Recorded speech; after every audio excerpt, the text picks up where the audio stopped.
예, 이재명 대통령 연일 SNS를 통해 부동산 문제를 화두로 띄우고 있죠. 국민의힘 장동혁 대표를 향해 다주택자 특혜를 유지하자는 거냐고 공개적으로 묻기도 했습니다. 한편 이번 설 민심이 다가올 6월 지방선거 향방의 가늠자가 될 걸로 보입니다. 오늘 정치권 이슈 세 분 모시고 좀 이야기를 나눠보도록 하려고 합니다. 김진욱 더불어민주당 당대표 언론특보, 또 윤용근 국민의힘의 미디어 대변인, 그리고 김봉신 메타보이스 대표까지 나와 계십니다. 세 분 안녕하십니까? 안녕하십니까? 예. 새해 복 많이 받으십시오. 네, 명절 당일인데 또 이렇게 먼 길 나와주셔서 감사하다는 말씀을 드리겠습니다. 오늘도 많은 분들 이렇게 밥상머리에서 지금 점심 준비하시면서 아마 저희 뉴스 시청을 하고 계실 텐데 가급적 좀 싸우지 않는 선에서 많은 얘기 함께 나눠보도록 하겠습니다. 그런데 또 첫 번째 이야기부터 또 이야기가 많이 갈릴 것 같습니다. 부동산 이야기를 이재명 대통령이 연일 SNS를 통해서 하고 있고, 장동혁 국민의힘 대표를 향해서 콕 집어서 다주택자 혜택을 계속 유지해야 한다고 보느냐, 뭐 이런 이야기까지 했습니다. 이런 SNS의 메시지를 어떻게 보시는지 좀 여쭤보고 싶은데요. 먼저 좀 말씀해 주실까요? 그러니까 이재명 대통령께서 이제 새해 들어서 연일 SNS로 부동산과 관련된 맞아요. 이슈를 제기하고 계세요. 이 부분에 대해서 뭐 많은 국민들께서는 대통령께서 하시고 싶은 얘기가 저거구나라는 걸 정확하게 알고 계시는 것 같습니다.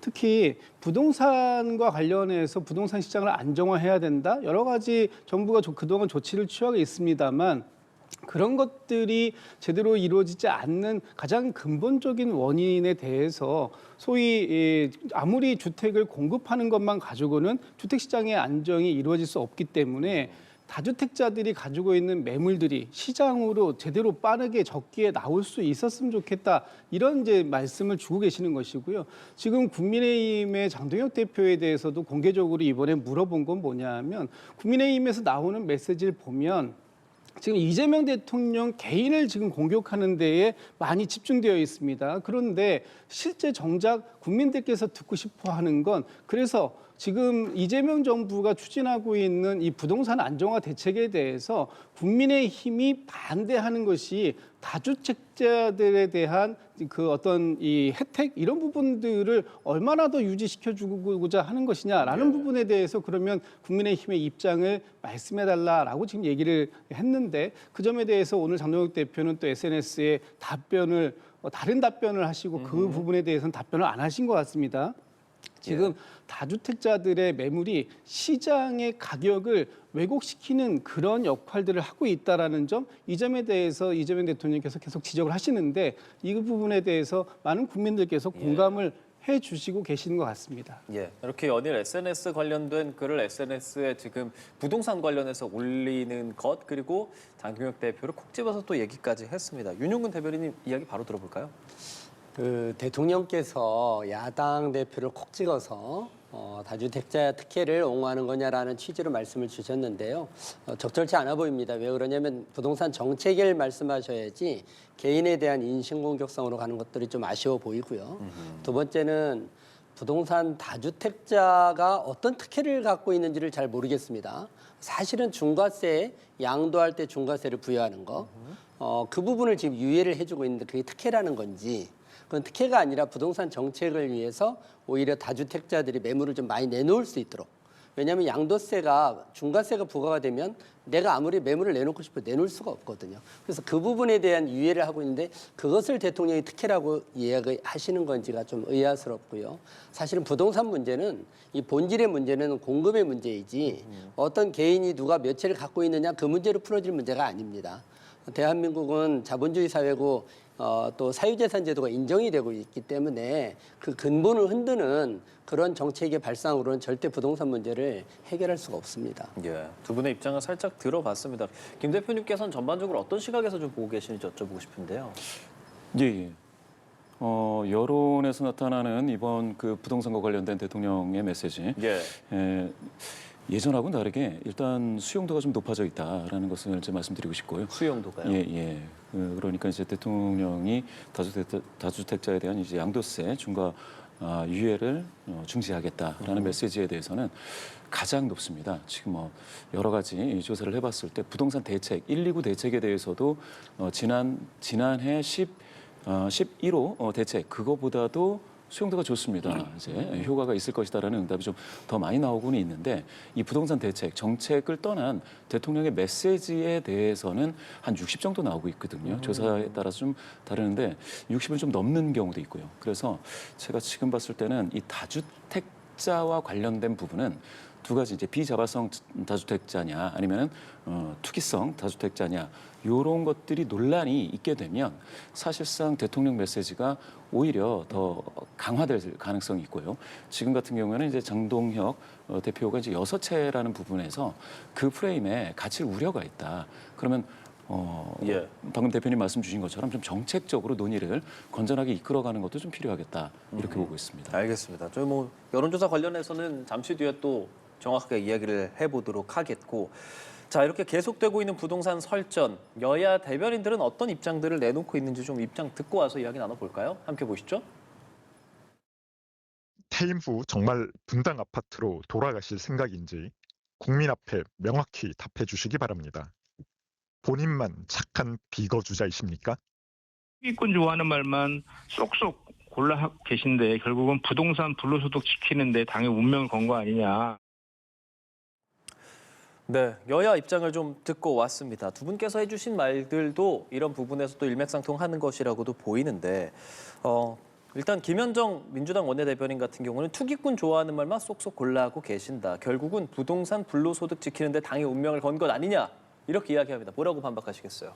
지금 뭐 그 민주당에서 말씀하시는 내용들을 예. 보면 그 다주택자들을 완전히 죄인 취급을 하고 있는 거든 범죄자가 아닙니다. 다주택자들은. 그리고 장동혁 대표가 6채를 갖고 있다고 하지만 사실상 2채는 배우자가 부모님이 사망하시면서 돌아가시면서 형제들이 지분으로 상속받은 부분들이고요. 그리고 시골에 어머니가 살고 계신 시골 집이 그대로 지금 남아 있습니다. 그리고 본인이 이제 자녀와 그 배우자와 떨어져 있기 때문에 부루에 이제 아파트가 하나 있고 또 여의도에 뭐 오피스텔이 한 채 있고 그런 실거주 형태가 대부분이고 아니면 우리나라 지금 전체의 다주택자들 상황을 보면요. 부모님이 돌아가시면서 시골에 집 한 채를 형제들이 이렇게 지분으로 상속받은 경우가 많습니다. 그분들이 다주택자라는 이유로 투기자로 몰리게 되면 사실은 그런 접근 방식은 대한민국 국민의 절반 이상은 아마 범죄자로 모는 그런 좀 사고방식이 아닐까 싶은 생각이 들고요. 예. 그래서 이런 부분들은 잘못됐다는 그런 생각이 듭니다. 저희가 앞서 지금 화면으로 계속 보여드리고 있는 것이 장동혁 대표가 올린 그 X 글이잖아요. 보셨죠? 네, 맞습니다. 노모 찾아뵙다 이렇게 하면서 예, 흑백으로 사진 올렸더라고요. 대통령님 때문에 불효자가 운다 이런 말씀 주셨던데 장동혁 대표께서 지금 사적인 효심에 대해서 말씀 주실 때가 아니라 지금 야당 제1야당의 대표인 공적인 자리에서 어떤 이 부동산과 관련된 책임 있는 말씀을 주실 것인가라는 부분이 국민들께서 듣고 싶어하는 말씀이 아닐까라는 생각이 들어요. 지금 5월 9일이면 양도세 중과 유예가 이제 종료됩니다. 그 유예를 얼마 동안 했느냐? 무려 4년 동안이나 해왔습니다. 그 이유가 뭐였냐면 이 지금 좀 전에 저희 대변인께서 말씀 주셨던 것처럼 다주택자들이 매물로 내놓는 기간 동안에 중과세, 양도세를 중과하지 않는 부분을 4년 동안이나 유예를 시켜준 거예요. 그럼에도 불구하고 본인들이 시장에다 매물로 내놓지 않았습니다. 그 이후에 양도세가 그러면 계속해서 그 중과를 유예받을 것이다라는 기대감 때문에 안 내놨다라고 볼 수밖에 없는 거 아닙니까? 이것을 지금 4년이 지난 지금까지도 이행하지 않은 부분들의 책임을 왜 정부가 지어야 하는가? 이 다주택을 소유하고 있는 것은 개인의 자유이지만 그 자유를 누리는 만큼 책임도 개인이 져야 된다라는 말씀을 드리고 싶은 것이고요.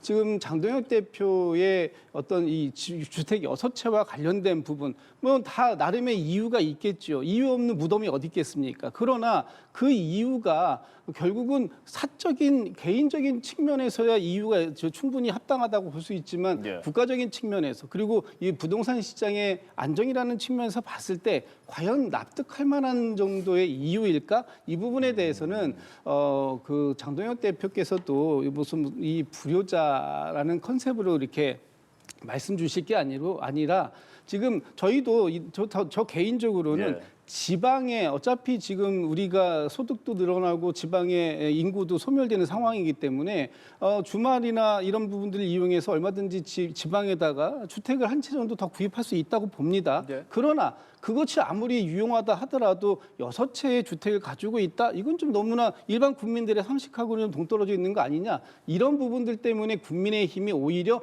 다주택자를 옹호하는 메시지들을 내고 있는 거 아니냐? 이렇게 지금 국민들은 생각하실 수밖에 없기 때문에 그 점에 대해서 이 장동혁 대표가 갖고 있는 이 부동산 시장의 다주택자들에 대한 생각 이런 부분들에 대해서 답변을 좀 해주셨으면 좋겠다라고 대통령께서 SNS로 물어보셨는데 오늘 그와 관련된 답변은 없으신 것 같습니다. 예. 짧게 한번 반박 네, 좀 짧게 해드려야 될 것 말씀해 주십시오. 같은데요.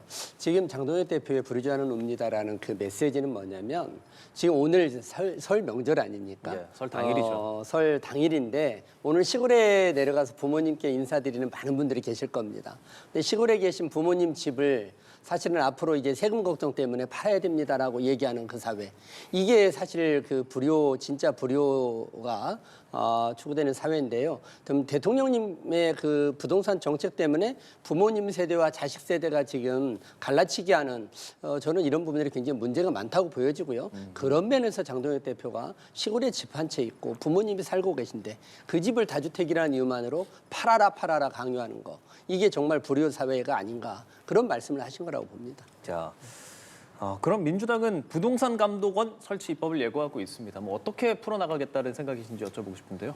일단 부동산 감독원이 왜 필요한가? 그 부동산 시장을 왜곡하는 세력들이 있다라는 것이고요. 그런 세력들을 발본색원에서 이 시장에 왜곡되는 현상을 미연에 예방할 수 있다면 그것이 지금 부동산 시장의 안정화에 상당히 도움이 될 수 있다고 보는 겁니다.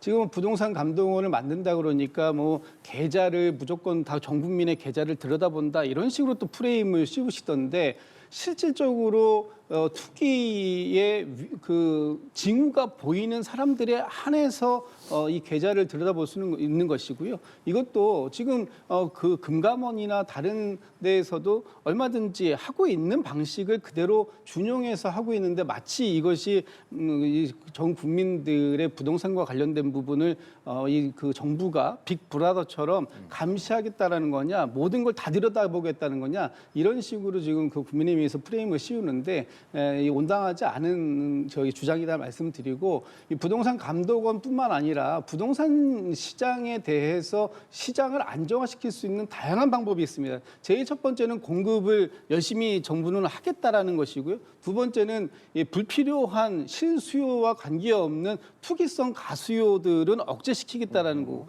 그와 관련돼서 세제의 방법도 얼마든지 동원할 수 있는데 지금 그 모든 것들이 정부의 책상 위에 올라와 있다. 지금 저희 정부가 무조건 강매하라라고 지금 종용하는 거 아닙니다. 소유하는 것도 자유입니다. 그러나 그 소유가 이제 더 이상 이익이 되지 않고 가지고 있는 것이 다주택으로 소유하고 있는 것이 본인에게 이익이 아니라 오히려 불이익으로 올 수 있음을 미리 사전에 알려드리고 그에 합당한 스스로의 판단들이 그 합리적 판단을 권고하는 것이다. 이런 말씀 좀 드려야 될 것 같습니다. 예, 정책적으로 뭐 하실 말씀 있으십니까? 네네. 이게 지금 우리 정부에서 대통령님이 특히 나서서 하는 게 부동산에 투자를 하면 투기가 되고 주식에 투자를 하면 투자가 됩니다. 그래서 요즘 이제 그 젊은 우리 청년들이 이렇게 제가 만나보면 지금 내가 주식에다가 빚내서 투자를 안 하면 나만 뒤질 것 같다라는 그 포모증후군을 말씀 많이 하십니다. 근데 부동산에 대해서 보면 그 대부분의 그 어르신들이 요즘 보면 노후 소득이 없기 때문에 집 한 채를 사서 다주택 그 빌라 같은 걸 사서 임대를 놓고 그걸로 평생의 소득으로 삼아서 여생을 사시고 계신 분들이 많습니다. 근데 이분들이 다 투기꾼들이 됩니다. 이미 우리나라에서는 부동산을 매수를 할 때는요. 일정 가격이 넘어서면 6억이 넘게 되면 그 자금 출처 확인서라는 걸 제출해야 됩니다. 그렇게 해서 이미 다 부동산 투기와 또 이 투자의 그 간격을 메우고 있는데 지금 부동산 감독원이라는 걸 또 만들게 되면요. 또 행정기관을 하나 만들어서 이제 감독을 하겠다는 겁니다. 그러면 모든 국민들은 이제 부동산을 살 때마다 내 계좌, 내 돈의 출처 이런 모든 것들을 감시, 감독을 받아야 됩니다. 이 감시 사회가 더 강요되는 그런 정말 불필요한 그러한 기관을 또 만든다는 것이기 때문에 국민의힘에서 반대를 하고 있는 것입니다. 예, 알겠습니다. 자, 여론조사 이야기를 좀 본격적으로 해보려고 합니다. 김봉신 대표 오래 기다리셨습니다. 지금 이재명 대통령 국정수행 지지도를 먼저 좀 짚어보려고 하는데 3주 연속 상승세를 보이고 있습니다. 리얼미터 조사를 좀 결과로 바탕으로 이야기를 해보고 싶은데요. 긍정 56.5%, 부정 38.9%입니다. 이 긍정 수치 직전 조사보다 좀 오른 거죠, 김 대표님? 예, 미세하게 올랐다고 하는데 오차범위 이내입니다. 예. 직전 저점이 이제 53.1%인데요. 미세하게 조금씩 올라서 지금 한 달 정도 됐을 때 오차범위를 넘지는 못했지만 56.5를 기록했습니다. 부정률은 고점이 42점인데 여기도 마찬가지로 미세하게 빠져서 38.9가 됐습니다. 격차는 약간 더 벌어졌다고 봐야 될 것 같습니다. 이렇게 올라가는 것은 지금까지 이제 말씀 많이 주신 예. 부동산 이슈가 이렇게 뜨겁게 달아올랐는데 그 과정에서 긍정률에 어쨌든 간에 상방 압력으로 작용하고 있다라는 것은 이제 확인이 됐다라고 볼 수가 있습니다. 예. 그런 의미에서는 대통령 부정률은 또 하락이라고 한다면 최근에 있어서 정치권의 논란이라든지 여러 논란거리에 있어서 이거는 대통령을 탓할 것은 없다. 그리고 정책 효능감은 일부 나타난다라는 것을 보여주는 지표가 아닌가 합니다. 예. 두 분께서는 이 수치 어떻게 보시는지도 궁금한데요. 먼저 좀 말씀해 주실까요? 지금 방금 전에 아주 좋은 말씀도 주셨습니다. 대통령의 지지율이 단지 이번 주에 어떻게 나오느냐뿐만 아니라 네. 추세가 중요한데 지금 3주 연속 우상향으로 뭐 미세 하나만 계속해서 오르고 있는, 즉 리얼미터에서는 미세하게 올랐습니다만 또 다른 뭐 갤럽이라든지 이런 조사에서는 상당히 또 좀 눈에 보이는 정도의 수치로 상향이 되었는데 아마도 지난 6월 달에 이재명 정부가 출범하고 난 이후에 빠르게 국정을 안정화시켰고 특히 1월 달 같은 경우에는 지난주에 코스피가 종가 기준으로 5,500도 돌파를 했습니다. 예. 이재명 정부가 출범하는 작년 6월 달에 2,700선에서 시작했던 코스피가 무려 2배 이상에 올랐다라는 점, 이 부분에 대해서는 많은 국민들께서 공감해 주시고 계시는 거고요. 그 외에 외교적으로도 봤을 때 우리가 미국뿐만 아니라, 미국은 뭐 당연히 동맹이고 우방입니다만 미국뿐만 아니라 중국과의 소원했던 관계도 좀 풀었고 또 특히 일본과의 관계도 상당히 우호적으로 진행되고 있다. 그리고 이 국방과 관련해서 여러 지금 눈에 보이는 가시적인 성과들을 상당히 많이 만들어내고 있는 것들, 이런 것들에 대한 그 긍정적인 평가가 있고 그 마지막으로 부동산과 관련해서 지금 당장 눈에 보이는 성과가 눈앞에 나타나는 것보다도 오히려 이재명 대통령이 부동산 시장의 안정화에 대해서 강력한 의지를 가지고 있고 이 부분에 대해서 국민들께서 이재명은 합니다라는 선거 캠페인 구호처럼 이재명 대통령이 시장의 안정화도 가져올 수 있겠구나라는 기대감, 이런 것들이 동반적으로 작동된 그런 결과가 아닐까라는 생각이 듭니다. 예. 윤 대변인께도 바로 네. 여쭤보죠. 이재명 대통령의 특징이 사실은 숫자 정치하시는 분이신데요. 요즘 사실은 뭐 지지율이 올라가는 건 아주 좋은 현상이라고 저는 보여지고요. 다만 그 원인이 뭔지를 살펴보면 아직은 정권 초기이기도 하고요. 특히나 이제 SNS 정치를 밤낮 열심히 하고 계시지 않습니까? 저는 그 반등에 일시적인 효과가 있다고 봅니다. 주식에 대해서도 코스피 5천을 달리고 있기 때문에 우리 경제가 굉장히 좋은 것처럼 겉포장은 되어 있었지만 실제 이번 추석 명절 기간에 제가 전통시장을 돌고 또 골목 상권을 이렇게 가보면 이렇게 IMF보다 더 어렵다, 이렇게 장사가 안 되는 경우가 없다라고 해서 정말 골목 경제는 서민 물가는 굉장히 죽어나가고 있습니다. 그래서 이게 일시적 반등 효과를 국민들이 원하는 건 아닙니다. 국민들은 그 한 줄짜리 SNS 그 글을 원하는 게 아니라 정말 내 삶이 조금은 나아질 수 있도록, 그다음에 뭐 주식하는 사람만 부자가 되는 것이 아니라 정말 골목에서 열심히 장사하시는 우리 서민들, 그분들의 삶이 개선되는 효과, 이게 지속적으로 있어야 신뢰가 쌓이고 거기에 대한 대통령 지지율이 계속 유지가 될 수 있는 것이지, 아마 지금처럼 경제가 실물 경제가 무너지면 결국은 국민의 삶의 체감도가 어려워질 것이고 그러면 국민의 호주머니가 비어지게 되면 이제 이 지지율이라는 건 금방 식게 될 것이라는 사실 아마 이재명 대통령이 더 잘 알고 계실 거고요. 더 좋은 정치를 해주셨으면 좋겠습니다. 네. 저는 김붕신 대표에게 물어보고 싶은 게 여론조사 결과들 요즘에 계속 이제 설 앞두고 쏟아져 나오고 있잖아요. 근데 여론조사들마다 사실 수치가 또 조금씩은 다릅니다. 저희 앞서 이야기한 리얼미터 조사는 긍정평가가 56.5% 그리고 앞서 언급해 주셨던 이재명 대통령 SBS 조사가 한 63% 나오고 갤럽에서도 한 63% 나오거든요. 이 정도 수치의 차이는 좀 우리가 어떻게 해석을 하면 좋겠습니까? 리얼미터 조사는 아무래도 이제 ARS 조사이다 보니까 예. 그러면 이제 양 진영, 양대 정당을 지지하시는 고관여 지지자분들이 이제 많이 들어오십니다. 추출이 그렇게 되다 보면 아무래도 부정률도 비교적 이제 높게 되는 그런 결과가 있을 텐데요. 방금 말씀 주신 SBS 조사 그리고 한국갤럽 조사 같은 경우에는 전화 면접 조사로서 표본 대표성은 더 이제 넓게 더 대표성을 줬습니다. 그래서 좀 정치에 고관여되어 있지 않은 저관여이신 분들도 많이 들어와서 그렇게 봤을 때에는 잘한다라는 그런 응답이 60% 초반이다. 60% 초반은 낮은 건 아니죠. 예. 전반적으로 지금 이제 3분기 들어와 있는데요. 조금 있으면 1년이고요.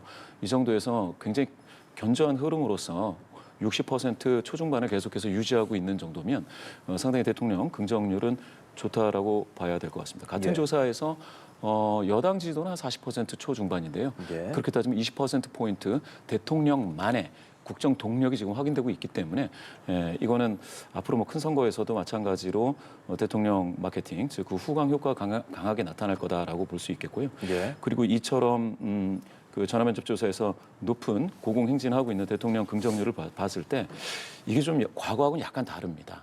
약간 그래요? 다른 게 정책 효능감 위주로 좀 구성되어 있다라는 게 이제 하나가 있습니다. 가령 이제 과거에 문재인 전 대통령 같은 경우에는 예. 긍정률 자체는 확실히 높았습니다. 이거 지금보다 더 높았는데요. 당시에는 이제 감성적인 어떤 일체감으로 구성되어 있는 어떤 나도 문파다 이런 얘기가 나올 정도로 그 팬덤 정치가 이제 강화됐었다고 한다면 지금 같은 경우에는 대통령 긍정 평가하시는 분들께 긍정 이유를 물었을 때 갤럽에서요. 경제 민생, 또 부동산 정책, 외교 이런 것들이 좀 많이 나오고 있습니다. 물론 부정평가 이유에서도 부동산 정책이 1등입니다. 그리고 경제 예. 민생, 고환율, 외교 다 같이 나오는데 명수로만 따지면 그러니까 응답자 수로만 따지면 부동산 정책 때문에 긍정하신다는 분들도 꽤 많은 거거든요. 지금 그렇죠. 11%로. 맞아요. 그러면 이거는 어떤 차이냐? 지금까지 부동산 정책으로 긍정 이유에는 그렇게 잘 나타나지 않았습니다. 부정 이유로는 나타나기도 했었죠. 그랬죠. 그러면 지금 앞전에 부동산과 관련해서 많이 말씀 주셨는데 상당히 좀 호응이 지금 감지되고 있다라는 것은 확실한 것 같아요. 그런 의미에서 지금 이재명 대통령은 어떻게 보면 정책 효능감 위주로 자신의 긍정률을 떠받치고 있는 그런 상황으로 볼 수 있겠습니다. 예. 자, 충청 지역에서 또 가파른 상승 곡선을 보이고 있고 두 분께 그러면 짧게 이렇게 여쭤볼게요. 오늘 또 명절이기도 하고 뭐 여야 할 것 없이 일단 대통령이 잘하고 국민이 먹고 살아야 되는 건 가장 좋은 거잖아요. 짧게 좀 이런 식으로 지금 뭐 긍정 평가가 더 유지되고 앞으로도 국민들이 잘 먹고 살기 위해서 이런 거 좀 신경 써주셨으면 좋겠다 하는 거 하나만 좀 간단하게 좀 말씀해 주실까요? 먼저 얘기해 주실래요? 네, 아까 제가 말씀드렸듯이 주식 경제는 굉장히 좋습니다. 예. 그런데 지금 그 국민들이 체감하고 있는 삶의 그 실물 경제, 골목 경제가 굉장히 어렵습니다. 그래서 폐업률이 굉장히 늘어나고 있고요. 청년의 일자리가 줄어들고 있습니다. 이 문제들을 직접 대통령이 아마 골목에 한번 가서 보시면 그 전통시장을 지나가는 것이 아니라 골목 상가들을 한번 가서 직접 그분들의 이야기를 들어만 보시면 지금 우리 국민들의 삶이 얼마나 팍팍하고 어려운지 이 부분들을 좀 체감하시고 아마 예. 우리 이재명 대통령이라면 충분히 그 부분도 돌파할 수 있지 않을까 저 그렇게 생각합니다. 예, 이런 긍정적인 여론도 계속 이어가려면 어떤 것도 중요하겠습니까? 지금 말씀 주신 부분 뭐 중요하다고 보고요. 그런 차원에서 대통령께서 요즘에 계속해서 이제 서민들과 함께 시장도 방문하시고 같이 식사도 하시면서 많은 말씀 듣고 있지 않습니까? 또 이재명 대통령의 가장 장점이 소통입니다. 특히 SNS를 통해서 본인이 생각하고 있는 것들을 국민들께 진솔하게 말씀드리고 그 부분에 대해서 국민들의 가감 없는 그런 그 답변들을 가지고 지금 국정에 반영하겠다. 예. 대통령께서 지금 평상시에 본인의 스타일이 많은 분들이 하시는 말씀을 경청하는 거예요. 그런 부분들 속에서 실용이라는 것이 나오는 거고 그 부분을 앞으로 정책에 계속해서 그 반영시키도록 지금 국무위원들에게도 주문을 강력하게 하고 계시는 예, 건데 예. 이런 부분들이 조금 더 이제 한 6개월에서 8개월 지난 사이 동안은 아마 대통령의 스타일에 대해서 국무위원들이 파악하는 단계였다면 이제부터는 이 대통령의 주문에 응답하는 시간이 국무위원들의 시간이 되어야 된다 본다면 지금 대통령께서 일반 민생에 대해서 굉장히 신경을 많이 쓰시고 그 민생의 가장 큰 부분을 차지하고 있는 부동산 부분, 특히 청년, 신혼 예. 그 부부들에게 더 많은 기회를 줄 수 있는 부분들을 찾고자 하는 노력이기 때문에 이런 부분들에 대해서 정책의 일관성을 유지하고 부담 없는 노력을 하시는 것이 중요하지 않을까라는 생각이 듭니다. 알겠습니다. 자, 저희는 시선을 좀 국회 쪽으로 돌려보겠습니다. 여의도 상황 함께 이야기해 볼 텐데요. 여야 짚어보겠습니다. 먼저 민주당 그리고 조국혁신당. 지방선거 전에 일단 합당은 조금 어려워 보이기도 하는데 연대와 통합을 위한 추진준비위원회 구성하기로 했습니다. 지금 조국혁신당이랑 어떻게 되는 겁니까? 지난번에 저희가 이제 그 의원총회를 통해서 지방선거 이후에 통합을 지속적으로 추진해 나가기로 그렇게 이제 결정을 했기 때문에 지방선거 이전에는 그 조국혁신당과의 합당 문제는 더 이상 논의되지 않을 것입니다. 다만 지금 좀 전에 말씀 주셨던 것처럼 그런 내용들을 계속해서 논의해 나가는 그런 기구의 필요성은 있는 것인데 지금 그 당장 목전에 와 있는 것이 지방선거기 때문에 그렇죠. 한 100여일밖에 안 남았습니다. 이 지방선거를 어떤 방식으로 어떻게 치루어서 소위 합당을 통해서 더 크게 뭉쳐서 더 큰 승리를 이루어내겠다라는 것이 합당은 안 되었지만 그럼에도 불구하고 지방선거에서 범여권 진영의 큰 승리를 이뤄낼 수 있는 방안을 이제 논의해야 할 것이고요. 아마 그런 부분들이 이번 설 명절 연휴가 지나면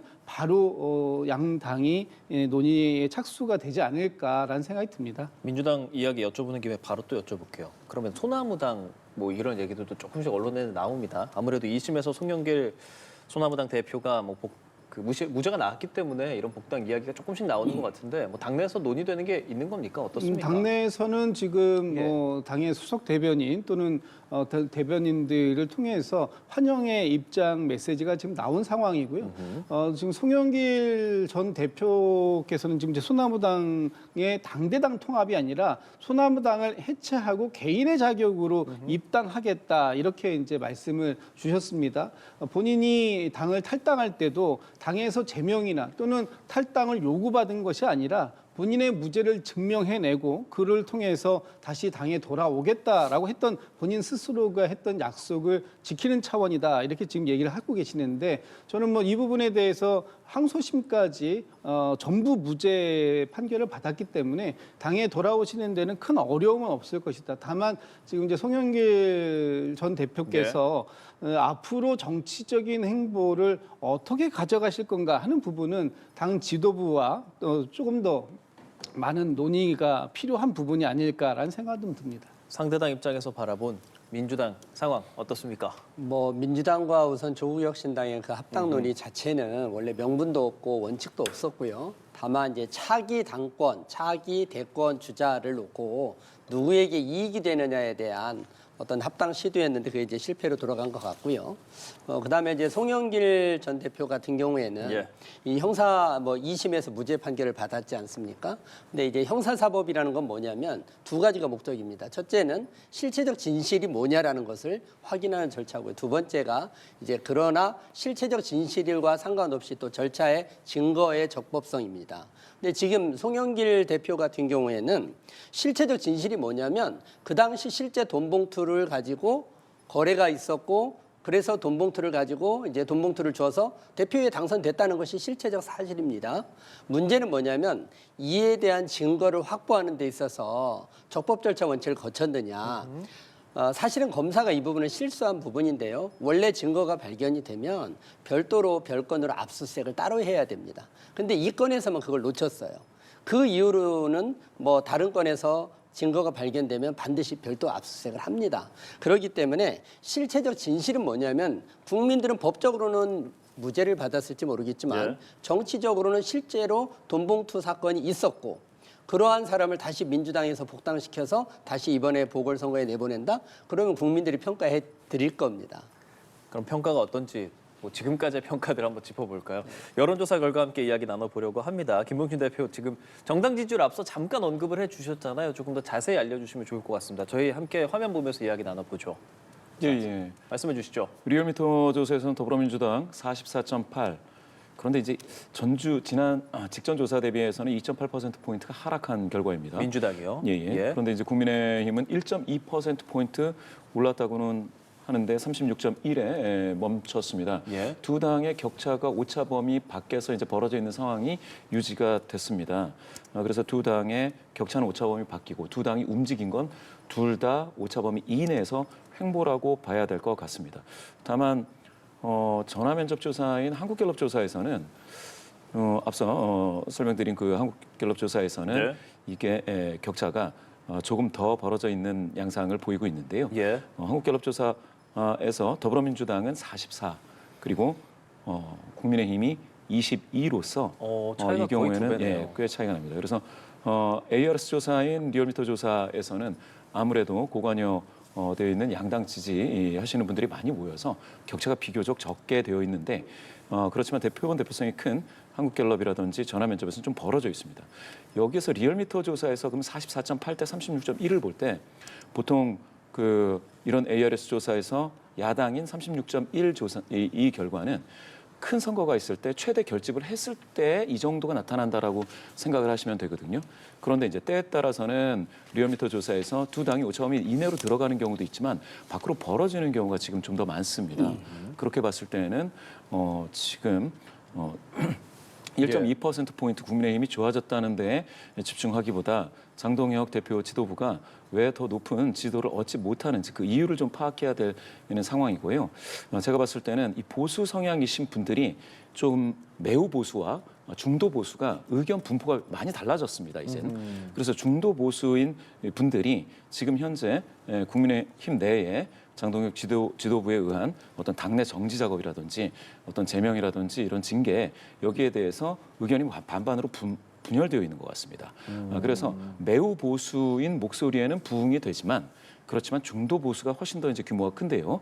이런 분들의 목소리가 좀 더 지도부가 더 많이 반영을 해야 되는데 그런 부분이 아쉽기 때문에 지금으로서는 정당 지도가 더 높이 올라가지 못하고 있는 상황이 아닌가 이렇게 분석이 됩니다. 참 해석을 좀 들어보았습니다. 저도 이제 국민의힘 사람으로서 보는데 눈에 띄는 것은 무당층이 적지 않다는 것처럼도 보입니다. ARS랑 전화 인터뷰 사이에서 무당층이 거의 3배가 차이가 나기 때문에 이 부분에 대해서도 여야 모두가 좀 지켜보고 있지 않을까 생각을 합니다. 아무래도 이들의 민심을 움직일 수 있는 것은 여야가 당장 어떤 정책을 내놓느냐, 현재 상황이 어떠느냐가 될 것으로 보입니다. 앞서 저희 민주당 상황을 조금 짚어봤고요. 국민의힘은 가장 좀 이야기 많이 나오는 것이 지도부에서 일종의 뺄셈 정치를 하는 것이 아니냐 뭐 이런 이야기들도 나오고 있는 상황이고 당 내 내홍을 좀 어떻게 수습을 해야 하고 지금 앞서도 지지율 보시지 않았습니까? 네. 물론 뭐 조사마다는 다르지만 뼈아픈 조사 결과도 있습니다. 이런 것들은 어떻게 좀 수습해 나가야 한다고 보세요? 사실 국민의힘이 굉장히 어려운 상황에 있는 건 맞습니다. 예. 사실 이 정권이 들어설 때 특검 이제 계엄 때문에 정권을 잃게 되었고요. 또 그 이후로 진행된 특검으로 인해서 사실은 민주당에서는 어찌 보면 국민의힘을 아예 괴멸시켜버리고 일당 독재로 가고 싶어 했는데 다행히 그 혁신의 길을 저희가 넘어서고 있고요. 지금 장동혁 대표 같은 경우에는 그동안 정리하지 못했던 여러 가지 당내의 어떤 구조조정 문제를 지금 현재 진행하고 있다라고 보여집니다. 사실은 뭐 인적 청산 이런 문제가 아니라 진작에 해결하고 넘어갔어야 될 문제들을 그동안 선거라는 이유만으로 계속 그걸 미뤄뒀습니다.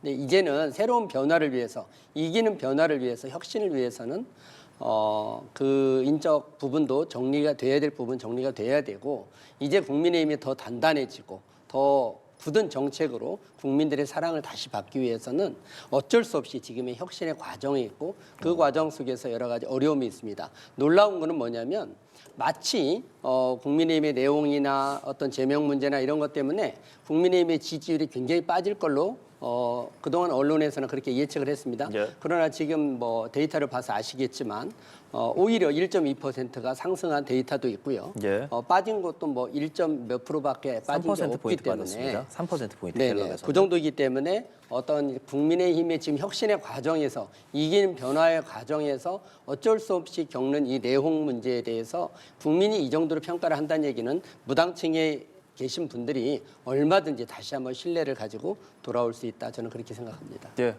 바로 의견 좀 들어볼까요? 저는 지금 국민의힘이 작년 그 요맘때 소위 윤석열 전 대통령이 탄핵되고 난 이후에 국민의힘에 대한 지지율 그게 20%대 초반이었습니다. 그 지지율을 1년 동안 계속해서 유지함에도 불구하고 전혀 국민의힘이 어떤 체질을 바꿔보겠다, 변화하겠다, 뭐 이런 모습들을 보여주지 않고 있기 때문에 이 지지율이 20% 초반대에서 아예 박스권으로 갇혀 있는 모습을 보여주고 있다. 저는 그렇게 개인적으로 평가하는데 지금 변화와 혁신을 말씀 주고 계시지만 지금 국민의힘에서 나오는 메시지는 어떤 겁니까? 공산당식의 숙청 정치가 자행되고 있다. 이런 뺄셈 정치가 어디 있느냐 이런 비판이 당 내에서부터 나오고 있습니다. 그리고 내일 모레 19일 윤석열 전 대통령의 내란 우두머리 혐의에 대한 재판 선고가 임박해 있음에도 불구하고 지금 국민의힘에서 관성적으로 오고 있는 그 윤어게인의 세력에 그대로 끌려가고 있는 듯한 모습 이런 것들 때문에 국민의힘의 지지율 자체가 변화가 없는 상황이 오는 것이고 심지어는 보수의 심장이라고 하는 대구, 경북 지역에서마저도 민주당과 비슷하거나 아니면 민주당보다 살짝 우위를 점하는 정도로 지금 이 당의 지지가 그렇게 많이 떨어져 있다면 근본적인 변화와 혁신 그리고 이거 환골 탈퇴 수준의 그런 부분들이 필요한데 말씀으로는 변화하겠다, 혁신하겠다, 인적 쇄신을 하겠다라고 얘기하지만 지금 이번 지방선거를 목전에 두고 예, 그 공천을 총관장하시는 분이 이정현 전 대표신데 이분은 소위 누가 얘기해도 찐박이라는 분이시고 그리고 얼마 전까지 이분의 언사를 보면 결국은 윤석열 전 대통령의 12.3 비상계엄 내란 사태를 옹호하는 듯한 그런 말씀들을 해주셨던 분이에요. 그럼 과연 이 상황 속에서 나올 수 있는 국민의힘의 인적 쇄신 기대할 수 있는 것이냐? 이런 그 생각에서는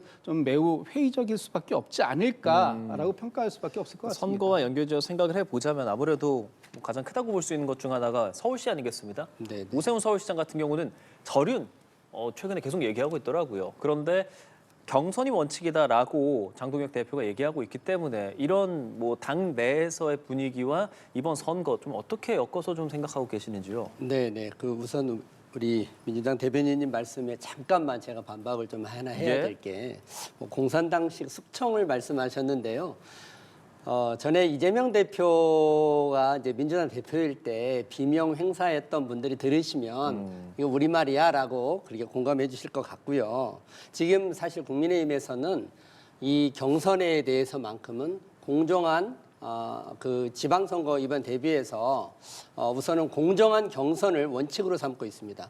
장동혁 대표가 참 답답하리만큼 공정성을 강조를 합니다. 그래서 지금 이제 서울시장 후보든 뭐 경기도지사 후보든 또 지방선거의 광역단체 후보든 또 시도의원 선거든 이번에 아마 새로운 인물들이 많이 발탁이 될 것이고요. 특별히 청년에게 저희가 약속했듯이 청년에게 기회를 많이 부여를 할 것입니다.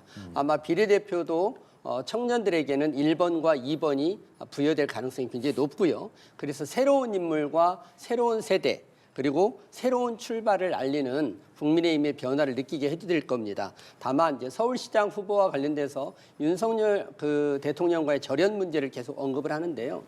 절연이라는 게 꼭 우리가 말로 당신과 나는 이제 끝이야 라고 선언을 해줘야 된다. 그것이 국민이 과연 원하는 것일까? 저는 그렇게 생각하지 않습니다. 그러면 어떻게 오히려 절연을 절연이라는 것은 뭐냐면 과거에 그 불행했던 사태를 반복하지 않고 새로운 미래로 나가는 것입니다. 그래서 이제 더 이상 그럴 가능성이 없도록 만드는 것입니다.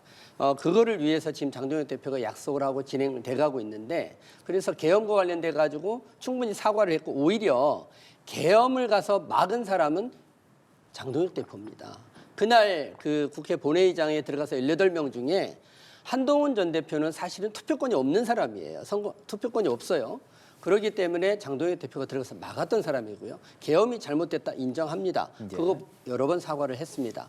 그러면 윤석열 대통령에 대한 이 재판은 이제 2월 19일 날 곧 나오게 되기 때문에 그날 어떤 결과가 나오느냐에 따라서 또 한 번 다시 아마 의견 표명이 있지 않을까 생각을 합니다. 알겠습니다. 자, 저희 서울시장 이야기를 조금 했으니까요.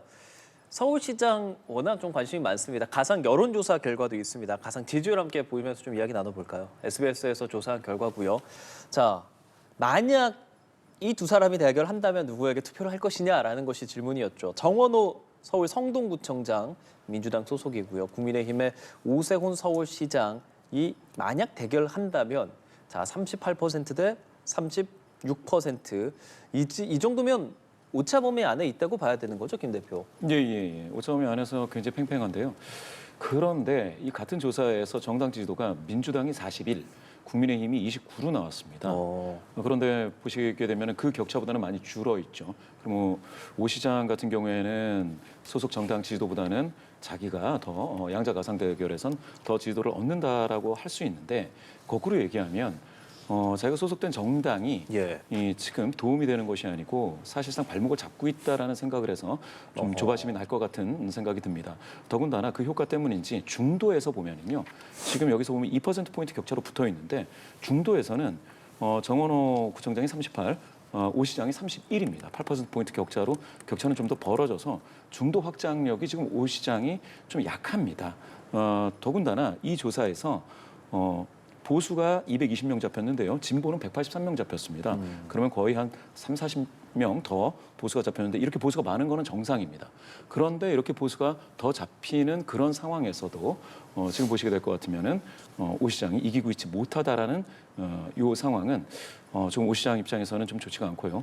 다만 정 구청장도 이제 앞으로 이제 검증의 시간이 남아 있어서 검증을 통해서 지지세가 공고화될지 아니면은 뭐 이미지가 좀 안 좋아질지 그거는 더 봐야 될 상황입니다. 예. 뭐 이 둘이 맞붙는다라는 확신이 있는 상황도 아닙니다. 다만 워낙 관심이 높은 상황이기 때문에 이렇게 조사 결과를 함께 분석을 해봤고 두 분께서 어떻게 보시는지도 마지막으로 좀 여쭤보고 싶습니다. 지금 이제 서울 같은 경우에는 야당의 그 오세훈 시장이 이제 지금 현직으로 계신 상황 아닙니까? 그렇기 때문에 저희 민주당 입장에서는 도전의 입장이고 사실 그 더 큰 기회를 만들 수밖에 없는 상황입니다. 지금 4선의 현직 시장을 상대로 해서 삼성 구청장 출신인 정원호 구청장이 지금 근소한 차이로 박빙의 승부를 펼칠 수 있다라고 한다면 저희 좀 전에 그 김호신 대표님께서 말씀 주셨던 것처럼 오세훈 시장은 당의 도움을 못 받고 있기 때문에 본인의 지지율이 더 높아도 당보다 당의 지지율이 낮은 상황이다.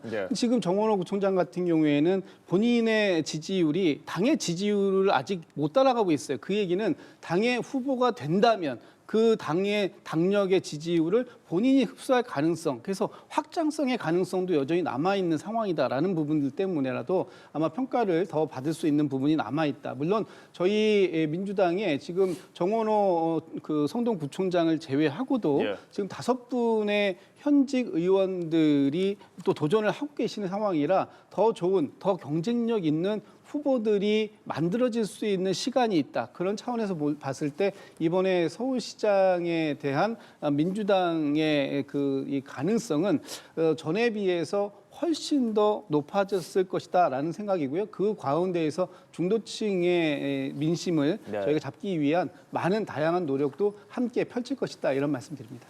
네. 아마 지금 뭐 민주당 후보로 정원호 구청장이 거의 확정된 듯한 느낌이 드는데요.